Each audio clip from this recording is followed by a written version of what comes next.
Después lo pasamos entero otro día. Sí, otro día. ¿Te parece? Sí, porque hay alguien que nos está esperando, entonces. Epa. Vamos con eso. ¿Te perdonará él? Sí, sí. ¿Vos decís? En nombre de Dios, el padre Ricardo Colombo de Progreso me va a perdonar. ¿Cómo le va, padre? Gracias por atendernos. No, gracias a ustedes por comunicarse y por hacerme el aguante. Bueno, usted es cura de Progreso y el viernes en plena tormenta pensó que era Dios y que no le iba a agarrar la pedrada en plena ruta y dijo, yo me largo, ¿no? No, la verdad que desoí la voz de Dios, como tal. Porque después que pasó el suceso, uno va reflexionando, viendo cosas, y como yo te contaba el otro día, si yo venía de estar con una familia destrozada, en la cual vos tenés que reconocer la presencia de Dios, y la misma familia me decía, padre, quédese, vamos a entrar. Ajá. O sea, tengo que ser muy sordo para oír la voz de Dios. Y en mi ansiedad y uno creerse que mis palabras fueron, no, yo manejo rápido, le voy a ganar. Y el Señor se encargó de darme una enseñanza. Uh-huh. Lo agarró la tremenda pedrada que eran como bolas de tenis y usted pensó realmente que se moría, ¿no? O sea, pensé que podía ser el fin, no por la piedra en sí, más allá que tenía miedo que me explote el vidrio, el miedo tremendo de decir, no sé si estoy en la ruta, no sé si estoy en mi mano, no sé si estoy en la mano contraria. Yo no veía ni siquiera a 15 centímetros, entonces cualquier camión o algo que venía me podía levantar para arriba. Y no veía nada, literalmente, ¿no? Nada. Es decir, incluso las piedras no las podía ver ni siquiera el tamaño, porque no veía más allá del parabrisas, nada. Estamos viendo las imágenes de cómo quedó el auto, literalmente todo dañado, ¿no? Sí, pero bueno, esos son chapas nomás y es chapa, es decir, lógicamente que en el momento te entra como una angustia, pero después cuando te serenas te das cuenta que hay cosas más importantes. Claro, y usted venía de visitar a la familia de Damián Estrada, este joven asesinado en Laguna Paiva, ¿no? Y la reflexión que dejó por allí en las redes es interesante, ¿no? Que lo material se puede recuperar con esfuerzo, pero... Claro, eso sí, inmediatamente que la situación estaba terrible arriba del auto, o que en primer momento pensé en las chapas nomás, ahí mismo pensé, bueno, a ver, vengo de visitar una familia que le han golpeado el corazón, que le han apoyado la vida y que solo por la gracia de Dios podrán seguir adelante. Entonces, una chapa. Y por eso esa noche, una vez que me serené y que lagrimeaba cada rato, porque se ve que me quedó un susto grande, y de haber estado con personas que de pronto unos me decían la cosecha, otros los animales, tanto esfuerzo, y bueno, entonces ahí empecé a escribir, ¿no? Y seguramente mañana con la luz del sol vamos a ver muchísimo más desastre, pero todo lo que vamos a ver va a ser material. Claro, padre. Y bueno, reflexionemos en esta familia. Uh-huh. ¿Y cómo la encontró la familia de Damián? Yo diría que todavía choqueado, serenos, pero creo que una serenidad que brota de que todavía no han tomado conciencia de lo que les ha pasado. ¿Y ellos cree usted que todavía no cayeron de la situación? Y yo te diría que no. Uh-huh. No que no sé, digamos, a lo mejor la palabra no es que no cayeron, sino que todavía el duelo no se comenzó a realizar, es muy pronto. ¿Y cuál es la palabra de un sacerdote ante este momento? ¿Cuál es la palabra que usted le pudo dar? Y la palabra a veces, o sea, uno va y tiene que decir algo, ¿no? Pero ciertamente la palabra ante situaciones trágicas, sobre todo la pérdida de un hijo, la mejor palabra es el silencio. Uno a veces cuando va o despide un ser querido o va a una sepultura, siempre va como pensando, ¿y qué digo? ¿Qué le digo? No hay que decir nada. Un abrazo. En eso es muy iluminador El abrazo te transmite energía, un apretón de manos, una caricia. El tacto en el dolor tiene más significación que la palabra, porque los oídos están como sordos. A mí me llevó algún tiempo, o me resultó iluminador, mirar a Cristo en la cruz, ¿no? No hay ninguna palabra. No hay ninguna palabra del cielo, porque Cristo grita y no hay respuesta. Los evangelios no relatan ninguna pregunta ni nada de María, solo llanto, ni de Juan. Sí, ante la oscuridad de la muerte, solo silencio. Y ante, padre, buenas tardes, Analía Vallejo lo saluda, y ante la maldad, porque a mí no me entra en la cabeza, le pudo haber pasado a cualquier chico de la zona, ante la maldad, ¿cómo se comprende esa maldad? Si es que hay una forma de entender. Bueno, acá habría como dos cosas: cómo entender la maldad, o cómo la gente de pronto quiere justicia, o qué tipo de justicia. Yo entiendo que ante el dolor, la aberración de lo que se hizo, lo humano netamente es no querer perdonarlo, es querer que les pase de todo, porque eso es lo que quiere la gente. No nos vamos a mentir. Sí. Ahora, la maldad, y la maldad es maldad, existe, yo no soy mucho a hablar del demonio ni tanto eso, pero que el mal existe y el mal obra. Igual, lógicamente, cuando uno va escuchando un poquito la situación de estas dos personas, la historia personal... Pero no es justificativo. No para justificar, no, para justificar no, ni de casualidad. Sin embargo, lo que a veces pienso es que ciertas personas que dicen, bueno, deben haber estado drogados para hacer eso. La droga creo que es la última gota que colma el vaso. Hay personas que su experiencia de vida es un padre borracho, una madre trabajando en la calle para darles de comer, a ellos que desde los 3 años los mandan a las esquinas y los golpean, y nosotros como sociedad los miramos de arriba. Entonces, a veces la experiencia, no digo de este caso, pero la experiencia de muchos es que la vida de ellos no vale. Nadie los ha amado, no saben lo que es eso.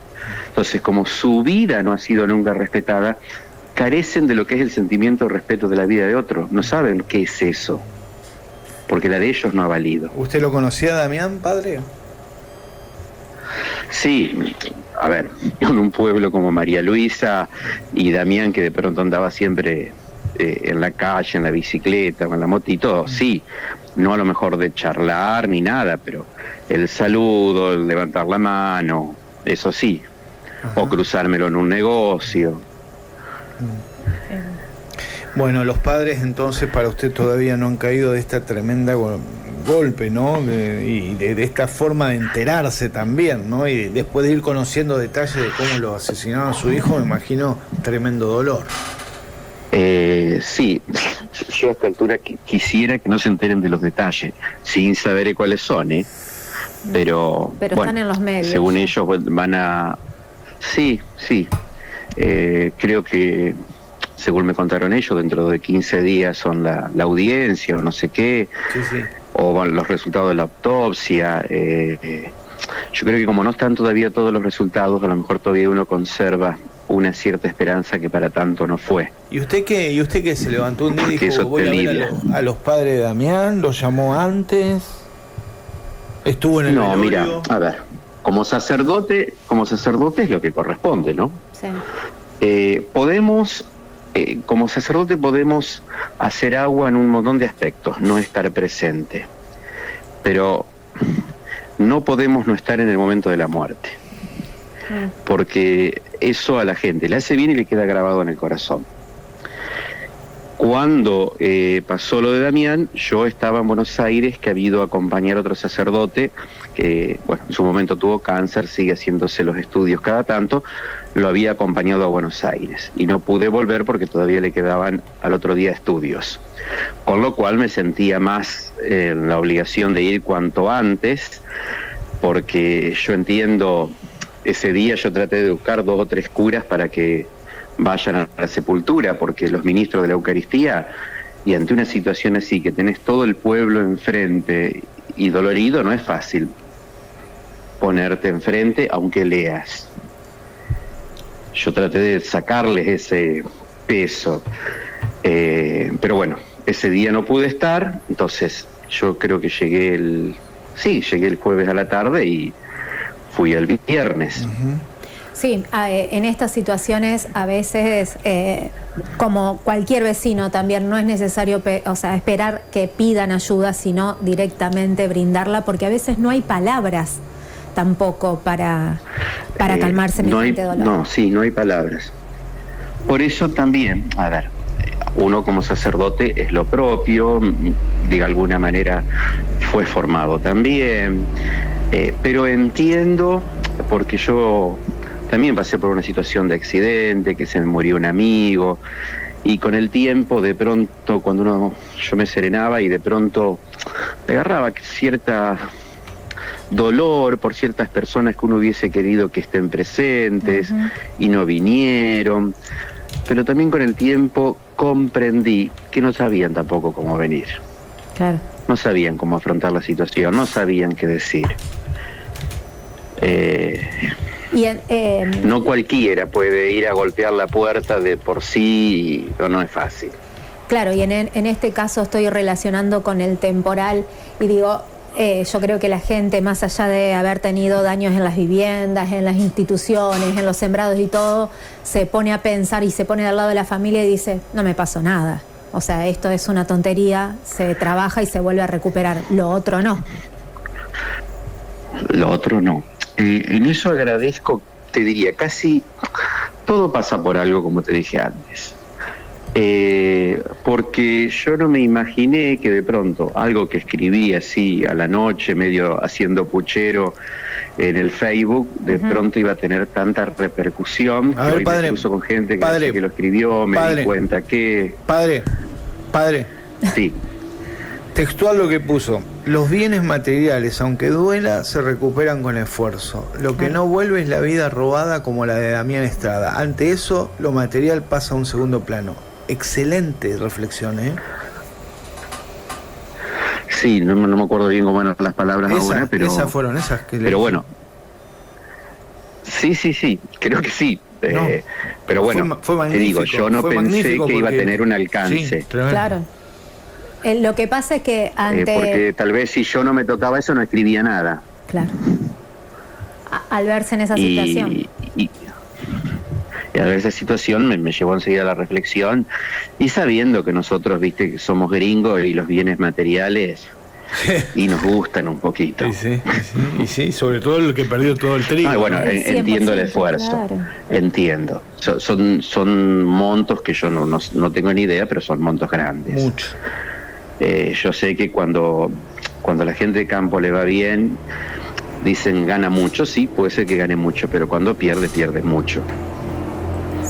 Pero así también lo trabaja, y sí, tengamos en cuenta que en esa zona lo del trigo, como decía Gustavo, se perdió casi el 100%, entonces es como que hay una mezcla de sentimientos ahí, pero bueno, sí, es la vida misma. Es la vida misma. Otro peligro que se corre ante la situación como la de Damián es que los primeros días todos estamos sensibilizados, todos nos llamamos a la reflexión, pero la vida parece que corre y la noticia de mañana tapa la de hoy y seguimos cada uno en lo nuestro, y esa primera reflexión, ese voy a cambiar, y a veces queda en una intención nomás. Ustedes recordarán el primer tiempo del COVID, que se hablaba de una reflexión, que el mundo iba a cambiar, que la sociedad iba a cambiar. ¿Hasta cuándo duró? Hasta que nos abrieron la puerta. Tal cual. Padre, usted que se largó contra la tormenta y que dijo yo voy fuerte y le voy a ganar, pudo llegar, gracias a Dios. Y digo, la segunda vez que le pasa algo similar, ¿no? Porque acá en Recreo había un sacerdote que iba con usted en un auto y terminó falleciendo. Hablamos del padre Bergamini, que está enterrado sus restos acá en la capilla de Santa Rosa en el Recreo Sur. Usted iba con él, ¿no? Claro, sí, yo iba con él, aparte yo manejaba, pero como te explicaba, de pronto la situación en sí es totalmente distinta. A ver, distinta al momento porque aquello es un instante que ni siquiera me di cuenta que pasó. Pero acá tuve tiempo suficiente estando arriba del auto para saber lo que podía pasar.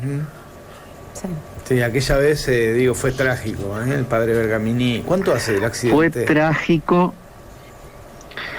Mira, a veces uno borra cosas. De hecho, hay a veces curas cercanos que me dicen cosas de pronto cercanas al accidente o a ese año, y yo creo que las borré porque yo no me acuerdo de nada. Se ve que el inconsciente, los grandes dolores lo bloquea. La supervivencia. Hay cosas que ni me acuerdo.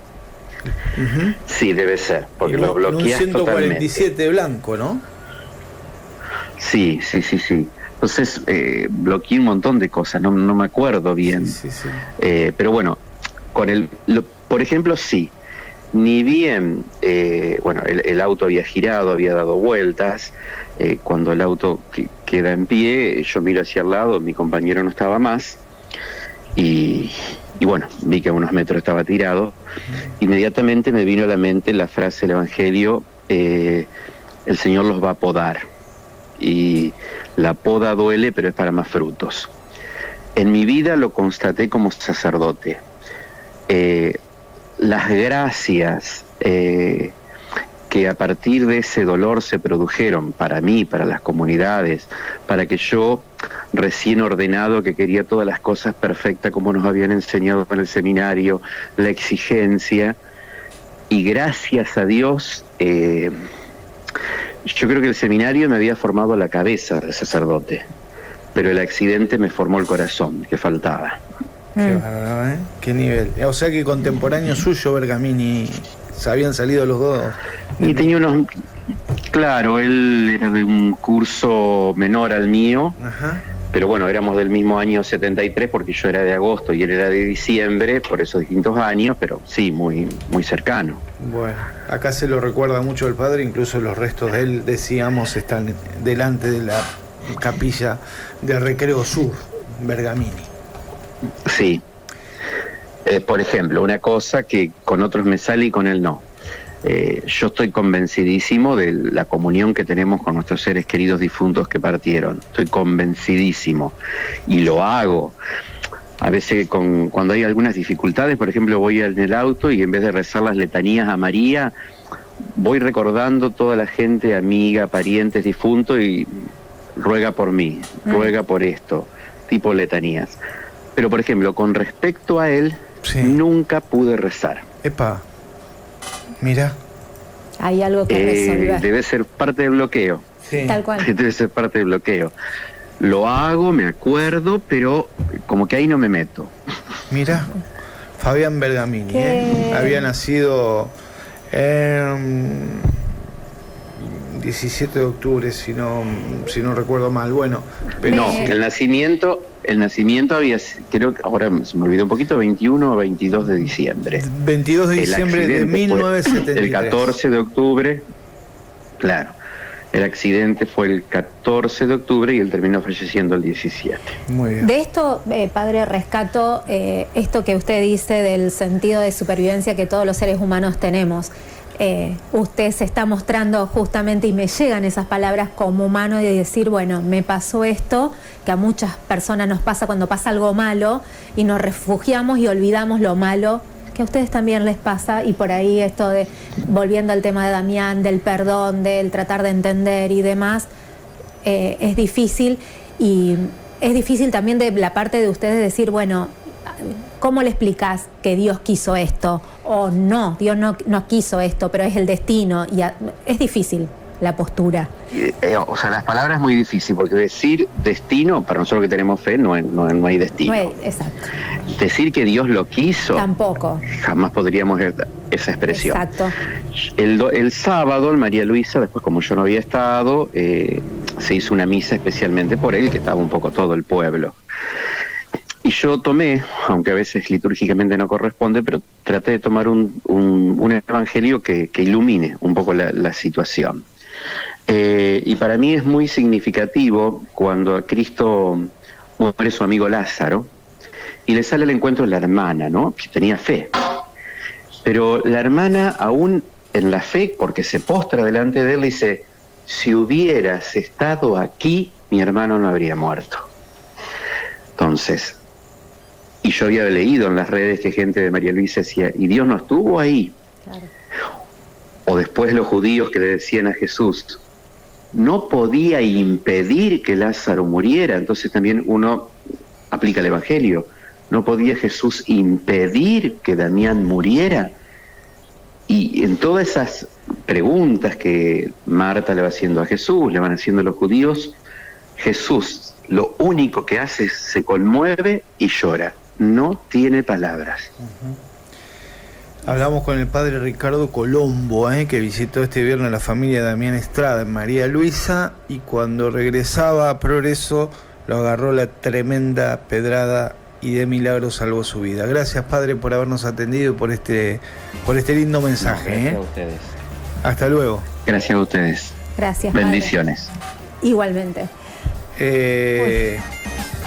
Bueno, estamos casi sin tiempo, señores, y Falta un minuto. como siempre nos sobra material y nos falta tiempo, Estamos en el 154-629-811. Voy a sociales. De a poquito cerrando el programa del día de hoy.